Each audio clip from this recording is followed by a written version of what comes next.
Hi, my name is Megan, and this is Everything Lit.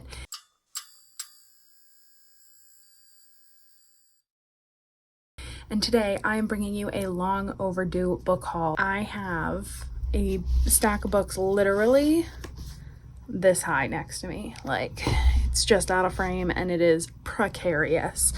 And we have this boy who really wants to bonk his head against those books and knock him over. Don't you, buddy? Oh, look at that face. Okay, so normally with book hauls, I organize it by like when I got them or how I got them, because I do have a lot of pre-orders that are coming in all the way until 2024. But I don't remember when or how any of these books got here. I blacked out. So I'm just gonna go by genre. A Dowry of Blood by S.T. Gibson. This was kind of blowing up BookTube and social media last Halloween, last October. This is a Dracula retelling from his wives' points of view, and it is epistolary, so it's letters. And I actually need to read the original Dracula, I think, before I read this. I don't think you have to, but I want to. That was the only horror book I bought. But I did buy two spooky middle grades, and the first one is Dead Voices by Catherine Arden. This is the sequel to Small Spaces, and this is about a young girl who, in the first book, has recently lost her mom, makes some new friends on a field trip to a like farm harvest thing. Scarecrows like take everyone, and they have to save the day. It was super creepy. And then in this one, I think it takes place in the winter. So the other one took place in fall. This one takes place in winter at like a ski resort. And then I bought the first in the City of Ghosts series, and that is City of Ghosts by V.E. Schwab. And this is about Cassidy Blake, who can see ghosts. She drowned when she was little, almost died. Now she can see ghosts because she still has that tether to the other side. And her parents film a like ghost hunting, ghost exploring paranormal TV show. So they go to Edinburgh to film and explore the city. I think the next set of books we'll talk about is Cozy Mysteries, because I only got a couple, I say, with like 6 books in my hand. So this is a cozy mystery called Pride, Prejudice, and Peril by Katie Oliver. And this is a cozy mystery that involves Pride and Prejudice. It says Jane Austen meets reality TV and murder in this quirky, cozy mystery. So this reality TV show called Who Wants to Marry Mr. Darcy starts filming at this professor's best friend's estate, and she gets hired, the main character gets hired as an Austenian knowledge consultant, and then like a murder happens. It sounds amazing, it sounds insane. I bought Vinyl Resting Place by Olivia Black. This is about a family record shop. There are a lot of puns on the back, and one of the blurbs on here says rockin' music, taco trucks, pun-tastic coffee drinks, family bonds, and a twisty mystery to boot. What's not to love about Vinyl Resting Place? And then I got Bayou Book Thief by Ellen Byron, and this is about a widow. So our main character gets a new job at a restaurant that she's really admired and wants to open their gift shop with vintage cookbooks. But of course, someone gets found murdered in like a trunk that was donated. I don't know what's happening, but it's got vintage cookbooks. It takes place in New Orleans and maybe involves a Ponzi scheme. And I grabbed Lending a Paw by Lori Cass. This is about a lending library bookmobile, and you can see there's a cat on the cover. So this is about a librarian in Michigan, which is one of the reasons I bought it, who starts a lending library like bookmobile, and then she discovers a murder while she's out delivering books. And then the final cozy mystery I got is Murder at Beacon Bake Shop by Darcy Hannah. This is about a woman who buys a lighthouse and turns it into a bakery cafe. I think that this one also takes place in Michigan. So I'm just trying to read all the Cozy Michigan Mysteries. And at the like grand opening of her cafe, someone ends up dead and they think it was poison and they think she did it, or she's trying to clear her name, as most of the protagonists are. The next stack of books I'm going to talk about are the sci-fi fantasies that I have bought recently. So I got The Mountain in the Sea by Ray Naylor, and this is about this kind of tech corporation that discovers giant octopi that are like, they have extra human intelligence is what the back says. So they have their own like society under the ocean. So this is about that company exploring and maybe exploiting these creatures. I got the paperback of The Golden Enclaves by Naomi Novik. I actually listened to the audiobook of this when it very first came out last year. I love this series. Just finishing up my collection with all the paperbacks.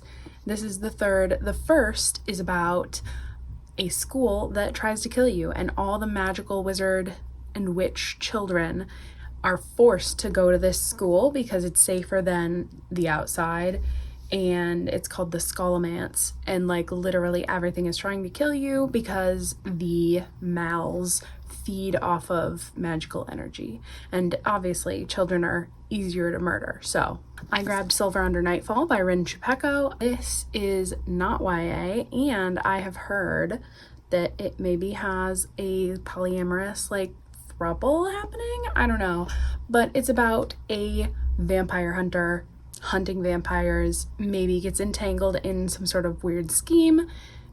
I'm excited to find out, and it's the first in a series. So, and then of course, I picked up Vampires of El Norte by Isabel Cañas. I cannot wait to read this. It's going to be one of the first things I read in October. It says, vampires and vaqueros face off on the Texas-Mexico border in the supernatural Western from the author of The Hacienda. So, supernatural Western set in 1840s Mexico.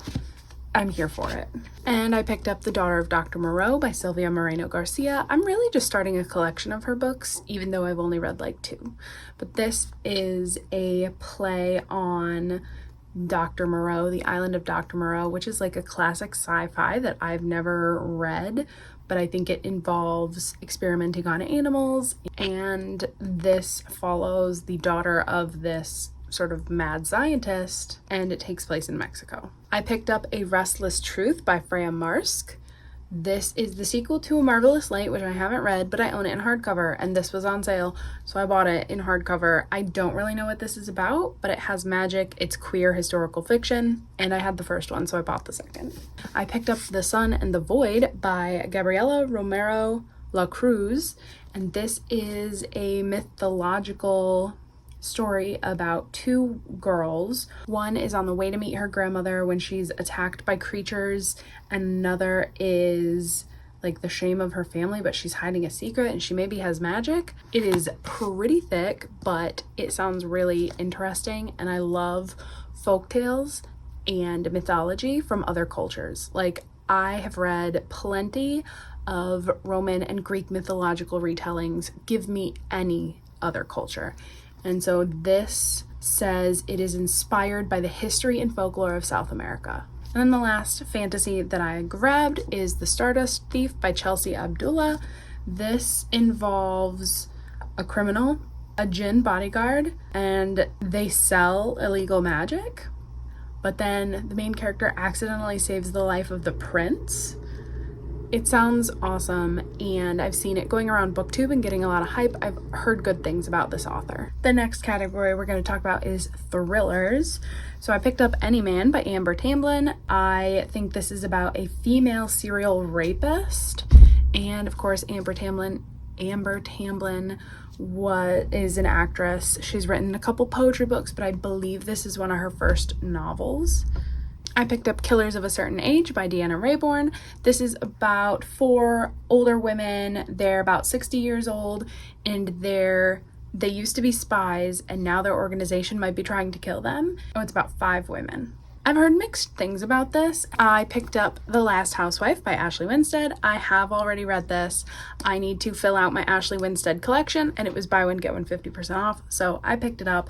And this is about a woman whose college best friend is murdered, and her high school best friend, a boy, has a podcast and he wants to cover this murder, and then they kind of both get deeper into this idea of this cult that maybe killed her friend, maybe caused her to commit suicide, and just it is twisty and tangled and intense. I picked up Such Pretty Flowers by K.L. Kara, and this is about a girl who is investigating the murder of her brother. Police rule his death a suicide sparked by psychosis, and she's like, no, I think his ex-girlfriend did it. And so she starts stalking the ex-girlfriend and then maybe falls in love with her, question mark. It sounds bananas, and that's why I bought it. I picked up Alias Emma by Ava Glass. I'm not gonna lie, don't know much about this. It was part of the buy one get one 50% off. It is a spy story, and it sounds very breakneck pace, high speed, like 12 hours to make it to safety, Russians versus maybe England, identities compromised. I feel like the Barnes & Noble monthly picks are usually decent. Like, I feel like I trust their choices because everything I've read that they've picked has been good. I picked up We Are All the Same in the Dark by Julia Haberlin. So this is about Wyatt, whose younger sister disappeared several years ago, and they all kind of blame him.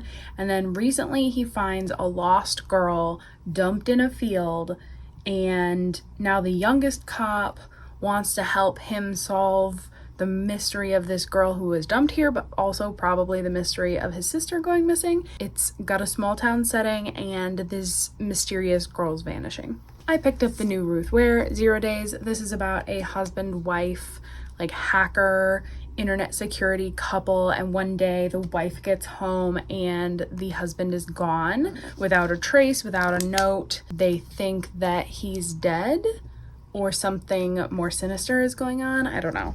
I picked up Reckless Girls by Rachel Hawkins. This is a thriller about a group of 20-somethings who go to this island that is a like deserted island, exclusive island that not a lot of people are at, and then someone ends up dead, and it says island gothic sensibility, sexy suspense, and spine-tingling reimagining of an Agatha Christie classic. It also is called A Literary Pina Colada. And then I picked up Riley Sager's The House Across the Lake. I've only read one other Riley Sager book. It was Home Before Dark. I really liked it, and this just came out in paperback, so I picked it up. And this is about a woman who is trying to escape bad press, goes to this like remote cabin, and from across the lake she sees this couple arguing and then like gets involved in their lives.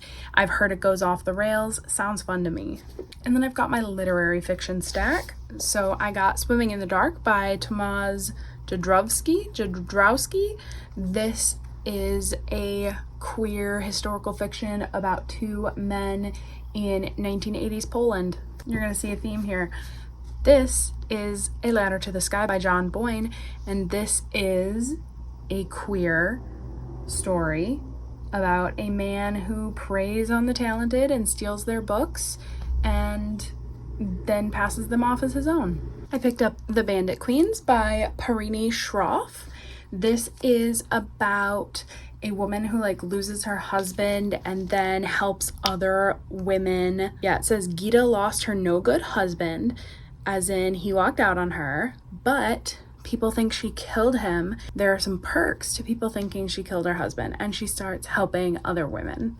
I picked up Night Wherever We Go by Tracy Rose Payton, and this is about enslaved women who are starting a covert rebellion. This plantation is having a hard time, and so they're trying to like breed their slaves, and the women don't let that happen. They find routes and ways to stave off pregnancy, and it sounds rough, it sounds brutal, it sounds like something I'm not currently in the mood for, but I will be someday. I picked up Sun Damage by Sabine Durant, and this takes place in a village in France, I believe, like resort story about 9 people who go to this resort. There's only one stranger among them, and that is the person like hosting them. It just says, dripping in intrigue, Sun Damage is a glamorous, witty, and totally riveting story chock full of secrets, lies, and more lies. So it just sounds like a fun, summer, sunny, dramatic rich person story. I grabbed Big Swiss by Jen Began. This is about Greta, who transcribes therapy sessions by a sex coach. She gets like obsessed with one of the women that he is his client, and it sounds bananas, but I also think it's queer, and I've just heard good things, so it's buy one get one 50% off. Why not? I picked up Now Is Not the Time to Panic by Kevin Wilson. This is about art, and this girl makes a poster that like her town becomes obsessed with. Have you ever heard of the story Frindle? This feels like a weird comparison, but Frindle is a middle grade story about a boy who comes up with a new word for pen, and he just wants it to catch on, call them Frindles, and it has like wide-reaching consequences. And I feel like this is a similar concept where this girl makes this like unsigned poster that just kind of gets stuck in people's heads. It's kind of beautiful and enigmatic, and in her small town it kind of like takes over. It kind of becomes a phenomenon, and then like 20 years later a journalist is writing a story about this like phenomenon that happened. So it's about art, it's about small towns. It sounds really interesting and like a darker adult version of Frindle, which is such a weird comparison, but like it's how I feel. I grabbed I Love You, But I've Chosen Darkness by Claire Vaye Watkins. This is about a woman who just takes off and leaves her husband and their young daughter. She is a writer, and she has like postpartum, I think, and just is depressed and just disappears one day and decides to leave and go to the Mojave Desert. It sounds really interesting. It sounds like a interesting exploration of motherhood and like the kind of pressure women are under, and like I love the idea of following a woman who breaks and like leaves her family. I picked up Electra by Jennifer Saint. This is a retelling of the story of Electra, and it follows 3 women and an ancient curse. So we've got Clytemnestra, who is the wife of Agamemnon. We have Princess Cassandra, of course, she has the gift of prophecy, but no one listens, and Electra, who is Clytemnestra and Agamemnon's youngest daughter. I know I said earlier that I've read plenty of Greek and Roman retellings, but like they still get me. I still want to read more. I just want to read retellings and myths from every culture. I picked up Less is Lost by Andrew Sean Greer. This is the sequel to Less, which I read last summer and was so surprised at how much I loved it. And this came out in paperback this summer, so I picked it up. I'll probably end up listening to the audiobook because that's how I listened to the first one. But this follows Arthur Less, a writer. His life is going well now after that first book, and he decides to go on a bunch of literary gigs throughout the United States, and it follows his like road trip. I finally picked up Bunny by Mona Awad after hearing many things about it and thinking, I went through a master's program, an MFA specifically. I don't know if I want to read about that. Like, I don't know if I want to read about the trauma of that, the weirdness of that, people critiquing your stories, and like the ego of writers, and like these weird girls that call each other Bunny. But then one of my friends gave it a high rating, and I trust her taste because we went through the same MFA program, so I bought it. And then the last literary book I picked up is The Rabbit Hutch by Tess Gunty. This follows a bunch of people who live in the same apartment building. So we have like a young mother with a dark secret, a woman waging a solo campaign against rodents, these neighbors who all hear each other. Blandine shares her apartment with 3 teenage boys, people who have aged out of the foster care system. I added this to my wish list back when it was in hardcover, and now the softcover is just beautiful. So I can't wait to read this. All right, we're going to talk about the YA books, and then romance is last because it's the biggest stack. I grabbed It Goes Like This by Mielle Moreland. This is about 4 friends who start a band, and then their band becomes super famous, and it talks about the tensions that brings into their lives, and talks about their fandom. I think two of the girls fall in love. Another research book for my time travel boy band story, but this is about a girl band. I picked up Signal to Noise by Silvia Moreno Garcia. As I said, I'm collecting her books. This is one of her older books, maybe her first. I believe it's YA, but I'm not 100% on that. And this takes place in Mexico City in 1988. Michi is 15 and she discovers how to cast spells using music with her friends Sebastian and Daniela. Oh, and then it says 2 decades after abandoning Mexico City, Michi returns to her estranged father's funeral. So this might not be YA. I picked up Oaths of Legacy by Emily Skritsky. This is the second in the Bloodright trilogy, the first one being Bonds of Brass, which I just read, and I really liked it. So I picked up the second one and I picked up the third, which I'll put on screen because it's downstairs right now and I don't want to go grab it. And this follows 2 boys. And in the very first book, we find out that one of the best friends is actually the Prince of the Empire, and stuff goes from there. It's a wild ride. It was fantastic. Can't wait to get to the second and third. I picked up Sadie by Courtney Summers, and I actually am like 10 pages in. Got my little strawberry bookmark because it's red and it's summer. This is a highly talked about, highly lauded YA thriller, and it involves a podcast. It involves a mystery. This girl was brutally murdered, and now her older sister is like on the hunt for her killer, and then this podcaster is on the hunt for the sister. I've heard nothing but good things about this, and I cannot wait to finally see what the hype is about. I picked up Cafe con Leche by Emery Lee. Might be Lychee, I don't remember. This is about 2 boys. One, his parents have like a cafe. Another, his parents have a bakery, and they're kind of like rivals, I want to say. And then a new like fusion restaurant opens that threatens both of their parents' businesses, and I think they have to work together to save them. This is queer, it's YA, it sounds really sweet. I picked up Does My Body Offend You by Mayra Cuevas and Marie Marquardt. Sorry for that one. But this is about 2 girls who become friends and start a revolution because one girl is forced to go home and change her clothes when they say her like shirt doesn't adhere to dress code, and the other girl stands up for her. One is new, so like the new girl gets sent home, and then another girl stands up for her and they become friends. They start a dress code rebellion. It sounds like a great feminist book talking about the double standards in high school. I picked up We Free the Stars by Hafsa Faisal. This is the sequel to We Hunt the Flame, and I genuinely have no idea what this is about because I haven't read the first one. But the first one involves someone like a cross-dressing assassin and a prince undercover.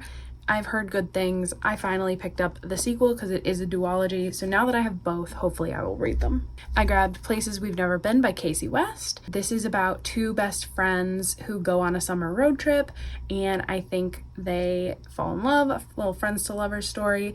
It sounds cute. I've read one other Casey West and was surprised by how much I liked it, so I love a good road trip. This was definitely a pre-order that came in, and that is Heatwave by TJ Klune. This is the 3rd in this Extraordinaries superhero series, and the first one is about just a normal guy who I think falls in love with a superhero, and it's queer, and I love TJ Klune, and now that I have the whole trilogy, hopefully I will read it. I picked up Ace of Spades by Farida Abike-Iyemede. I've heard nothing but good things about this as well. It is about rival private academy students who are like enemies, but they're also like maybe the only 2 Black kids. I've heard this deals with racism and privilege, and I think it's the first in a series. And then getting into the spooky season, I picked up Gallant by V.E. Schwab. What's so funny is I feel like I own all of her books now, and I have not loved any of them,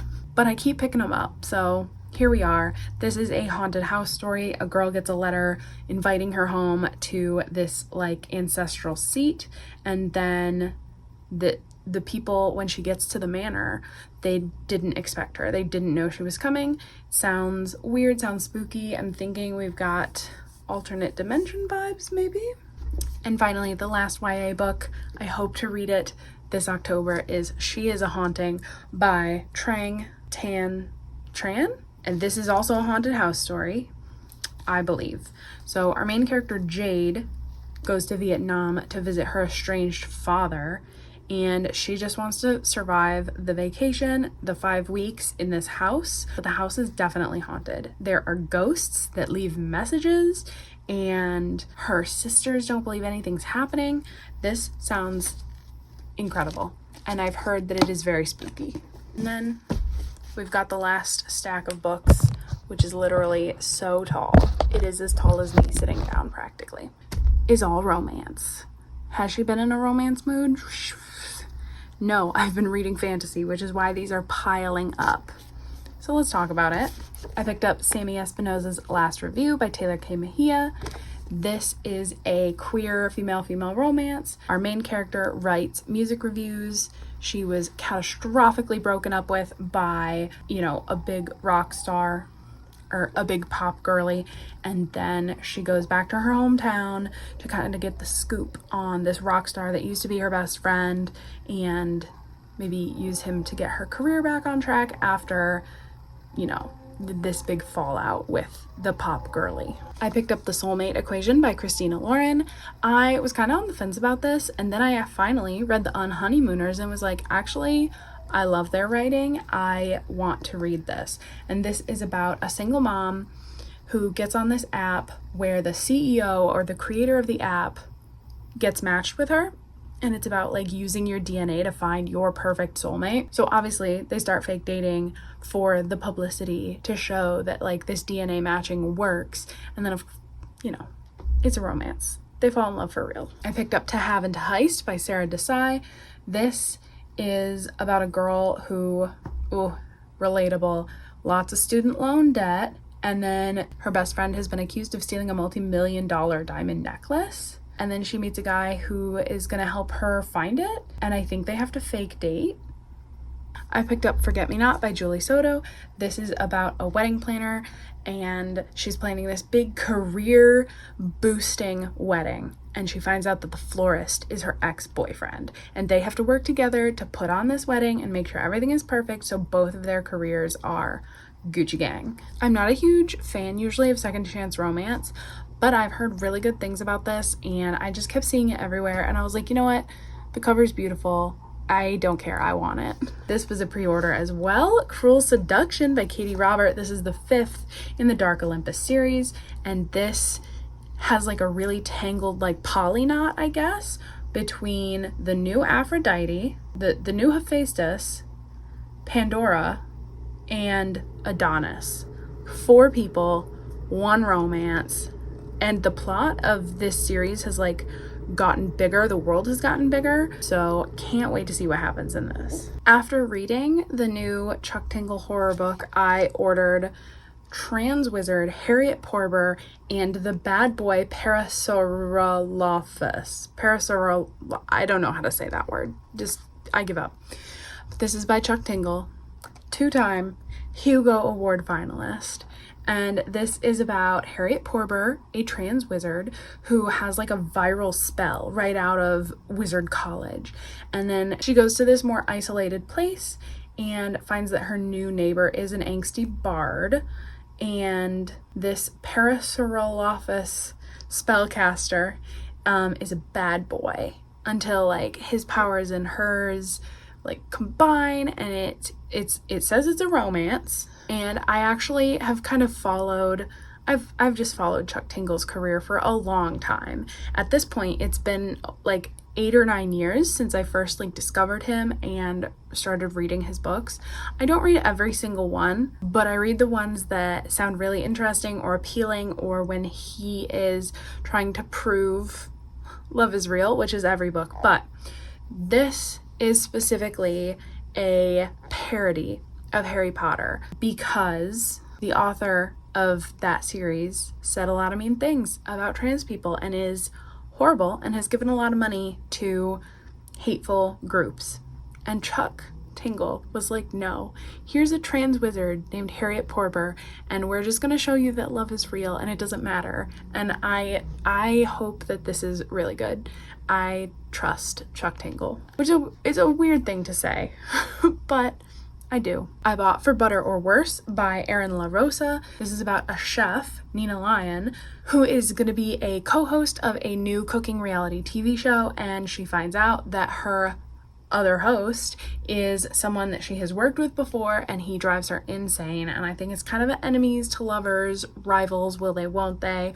I love the idea of reality TV cooking shows, and they maybe get caught by paparazzi and like theories pop up about them dating and then they fake date for PR. I don't know. Everything about that sounds wonderful.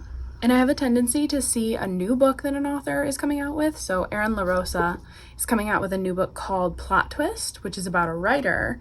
And because that's not out yet, I was like, oh, what other books do they have? And I found this and I was like, yes, let me buy this and decide if I like their writing.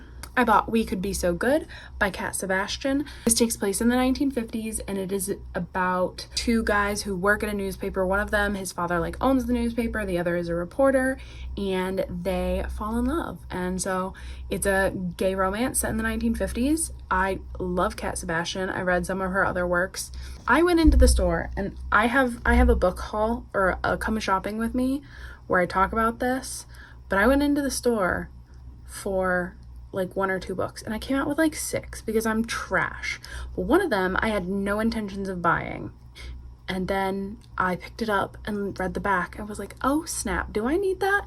And that is An Island Princess Starts a Scandal by Adriana Herrera. This is another queer story set in 1889, so it's historical fiction. It is about 2 women who make a bargain where one of them stays on her Paris estate for whatever reason.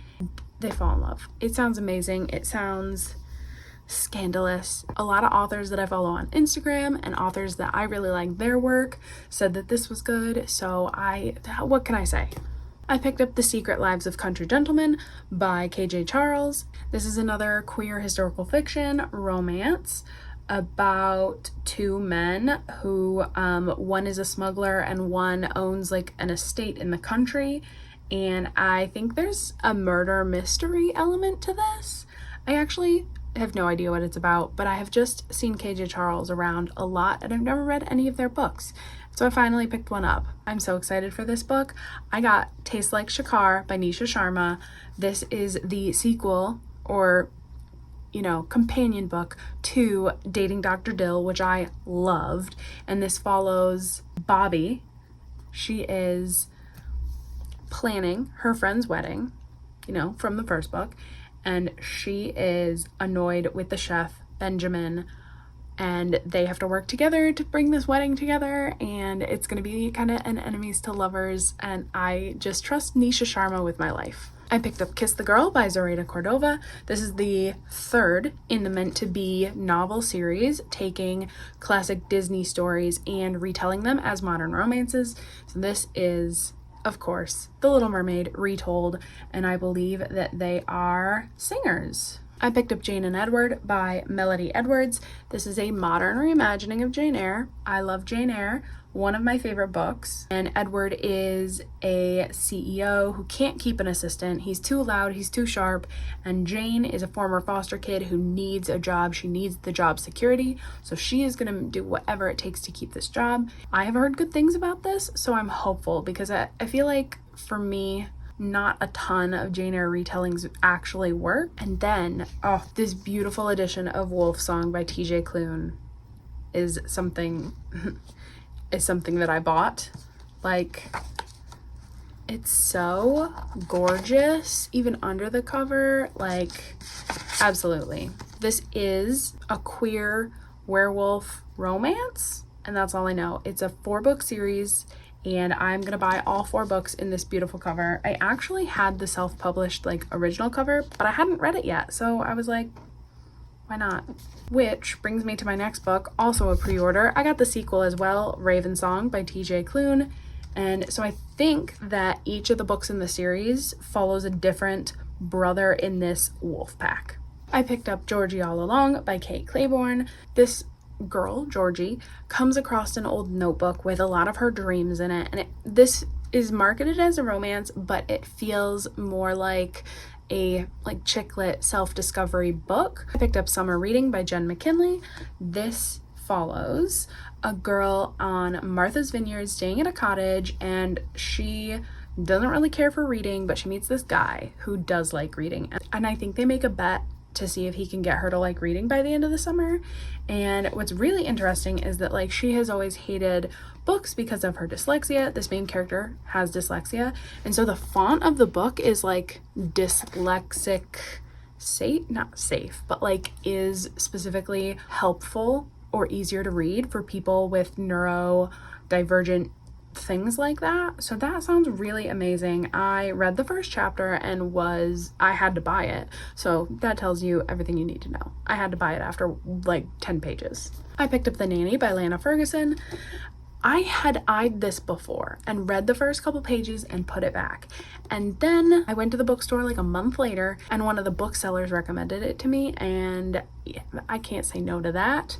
This is a steamy romance where Cassie, our main character, becomes a nanny, but she previously had an OnlyFans, and the dad was one of her fans on OnlyFans, so he knows of her and she does not know that he knows that. I picked up That Summer Feeling by Bridget Morrissey.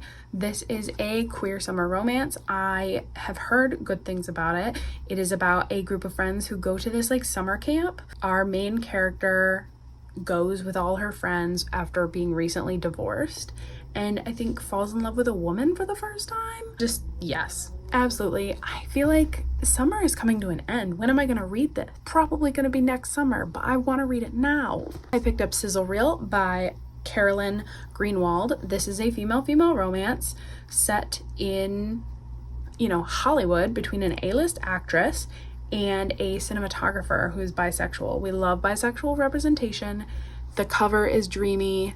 I picked up Island Affair by Priscilla Olivares, and this takes place in Key West and is about a social media influencer recovering from an eating disorder and trying to expand her career. There's fake dating with a diver and paramedic. He's a firefighter. Like, it's set in Key West. We've got a firefighter hero. And then the last book of this haul, Practice Makes Perfect by Sarah Adams. I've never read anything by this author, but it's been on the internet a lot. And this is also about a florist and the bad boy who is in town for a little while, and she kind of wants to experiment with relationships, and he seems like a safe bet. Like, I feel like they talk about it and she's like, yeah, I just want to like have some fun, and then they fall in love. So that is the book haul. It is gigantic. I don't even know how many books that was because I was putting them away as I went through them. There will probably be another one of these pretty soon because I have gone insane this September with pre-orders, and there are so many good books coming out. So if you like this video, you could subscribe, but really, you can do whatever you want, and I'll see you next time.